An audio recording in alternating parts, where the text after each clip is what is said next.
Well, a church in Rocky Hill is making amends with its dark history by educating its community about its past involvement in enslavement. NBC Connecticut City Boyo tells us more about its history in this week's Connecticut in Color. You could look up where that exit sign is, just behind those walls there. From 1808 to 1842, there was a slave gallery.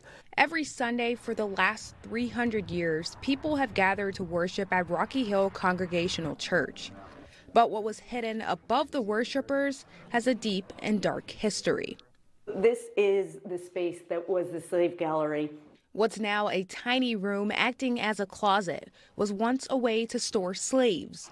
It had chicken wire to keep the people inside. It was not for the enslaved people to learn religion or engage in worship. It was specifically for the enslavers to keep their property. The church records show its members had at least 22 enslaved people. I've looked in these records and I found many what they call servants. And servant is a euphemism for an enslaved person. Here's 165. Here's Latouche. Here's a servant listed right here.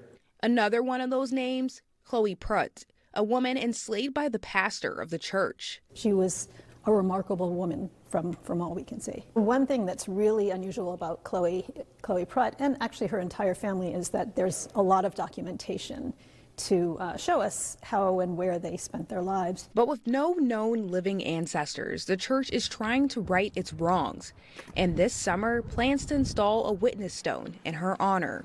The Witness Stones project allows us to see people whose stories had been forgotten. We feel called to make right what was wrong in the past. The idea is that when somebody walks by, they'll see a name and an identity. This project isn't about shame. It's about embracing what was true and what was factual, learning from it, and knowing that we can set a different course for the next 300 years. Prutt's stone will join hundreds of others across the country, including the descendant of the first witness stone. It makes me proud and happy, but also humble, because I know that my story is just one of thousands. And the contributions that all of us have made matter in the growth and the breadth of this country. When you try to ignore that fact, America loses. City Boyo, NBC Connecticut News.